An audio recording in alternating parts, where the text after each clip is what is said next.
الفيديو ده انا مش هقولك ان انا عامله لسن معين، لا، الفيديو ده انا عامله لاي حد قادر انه يقف على رجله وعنده صحة، تحديدا الشباب اللي لسه متخرج او الشباب اللي هم يعني هنتكلم في رينج ال30، يعني من 20 وانت طالع. فانت المفروض دلوقتي انت في سن سعي، يعني انت ما تدورش على الراحة. انا هختصر لك الفيديو في جملة: ما تدورش على الراحة وانت في سن السعي. يعني ايه؟ انت دلوقتي ربنا كرمك، اتخرجت وبقيت شغال في وظيفة، فانت المفروض اصلا ما تعتمدش على الوظيفة وتريح، لان انت المفروض عندك طاقة اكبر بكتير من اللي انت بتديها للوظيفة. للاسف كتير مننا بيدور على ان هو يخش الكومفورت زون بدري، ان هو يدور على منطقة الراحة بتاعته بدري، اللي هو انا هشتغل في وظيفة فانا ضامن المعاش، ضامن التأمينات، ضامن التأمين الصحي والاجازات والكلام ده كله. الكلام ده كله جميل، ويعني هيقلل من عليك الضغط النفسي شوية، مش هتبقى متوتر، ولكن مش ده، يعني ده مش وقته، ده مش السن بتاعك. انت المفروض ان انت لسه شاب متخرج، او ان انت حتى حد فيه صحة، يعني عشان كده بقول ان الفيديو ده ينطبق على اي حد عنده صحة ان هو قادر انه يتحرك ويروح ويجي. فالكلام ده مش ليك، يعني انت المفروض ما تدورش على ده اصلا وانت لسه سنك صغير، ما تدورش على ده وانت لسه في بداية حياتك. صحيح انت شغلك هيريحك وهتبقى نوعا ما مطمن، بس ما يمنعش ان انت طالما ربنا كرمك بوظيفة ان انت تعمل حاجة تانية بعد الوظيفة دي. هتقولي بس انا برجع تعبان، برجع نفسيا مش عارف اعمل ازاي. اقول لك كل ده جميل، بس اللي انت قادر تعمله النهارده مش هتقدر تعمله بكره. يعني انت النهارده تقدر تشتغل شغله واتنين وتلاته، ما بقولكش تشتغل في وظيفة تانية، لا. يعني انت دلوقتي شغال في وظيفة، ما تروحش ان انت تدور على وظيفة تانية. انت اللي هيحصل ان انت شغال في وظيفة الصبح مثلا، وبتشوف بقى شغفك، بتشوف الهواية، بتشوف. وبالمناسبة انا مش مقتنع بموضوع شغفك ده، بس هنبقى نعمل فيديو، احنا بنتناقش مع بعض وبندردش فيه. هنبقى نعمل فيديو نتكلم في الموضوع ده برضو، وناقشوني، يعني انا مستني كومنتاتكم. فبتشوف بقى الهواية بتاعتك او الحاجة اللي انت تقدر تعملها كفريلانس، انت تقدر تعملها شغل حر مع نفسك، حاجة انت بتحبها او عندك استعداد ان انت تحبها وتتعلمها، فبتبدأ ان انت تشتغل فيها بعد شغلك. فكرة ان انت تخلص الدوام بتاعك او تخلص الشغل بتاعك وتروح تنام او تروح تقعد على القهوة او تلعب بلاي ستيشن او الكلام ده، ده المفروض ما تعملوش دلوقتي.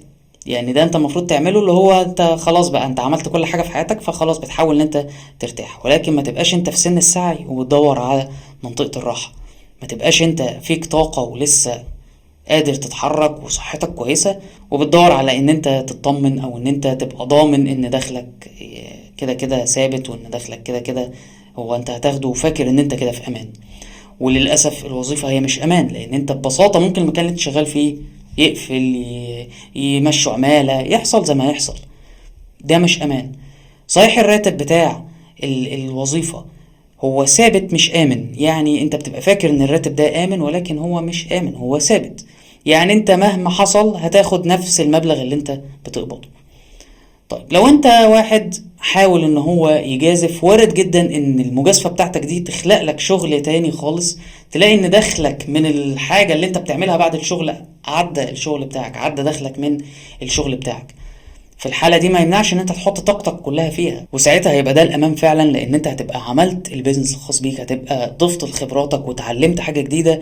الحاجة دي عمرها ما هتروح، الحاجة دي عمرها ما هتقفل، يعني الحاجة دي هتبقى مرتبطة بعمرك في الدنيا، فدي حاجة قاعدة معاك على طول. فما تدورش على فكرة بقى ان انا تأمينات وبتاع. وبالمناسبة لو انت، يعني انا بتكلم عن اللي في مصر، لو انت في مصر فانت تقدر تأمن على نفسك عادي، مش لازم تكون شغال في وظيفة عشان يدفع لك تأمينات، فانت تقدر تستفيد بمميزات الشغل بتاعك عادي جدا. يعني هتقول مثلا ايه؟ والله طب انا عملت زي ما انت بتقول، وبقى عندي الشغل التاني بيجيب لي دخل اعلى من الوظيفة، وقررت ان انا يعني هستقل بقى بنفسي، وان انا ايه هركز في الشغل بتاعي، بس انا هفقد التأمينات بقى والمميزات اللي باخدها. هقول لك لا، انت تقدر ان انت تأمن على نفسك، وتقدر ان انت تدفع الحصة التأمينية بتاعتك عادي جدا اكنك شغال في اي مكان. ده مش معناه ان الوظيفة وحشة وان انت لازم تسيب وظيفتك، لا خالص. انا بقولك ان انت المفروض تعمل الاتنين، انت لازم تعمل الاتنين، وخصوصا لو انت صحتك وسنك يسمح لك بده. ما تبقاش انت في سن السعي وبتدور على منطقة الراحة. اتمنى يكون الفيديو فادك ولفت نظرك كده، يعني نور لك ممكن حاجات انت مش شايفها، فاتمنى يكون ده حصل. فمستني بقى ان انت تشاركني برأيك، عايزين نتناقش، يعني حط لي كومنت كده وخلينا نتناقش مع بعض. انا بطلع اتناقش معاكم في المواضيع اللي هي يعني بشوفها وبيبقى عندي تعليق عليها، فبنتكلم مع بعض فيها. فلو عندك اي تعليق اي حاجة قول لي رأيك في الكومنتات، واشوفكم الفيديو اللي جاي. سلام.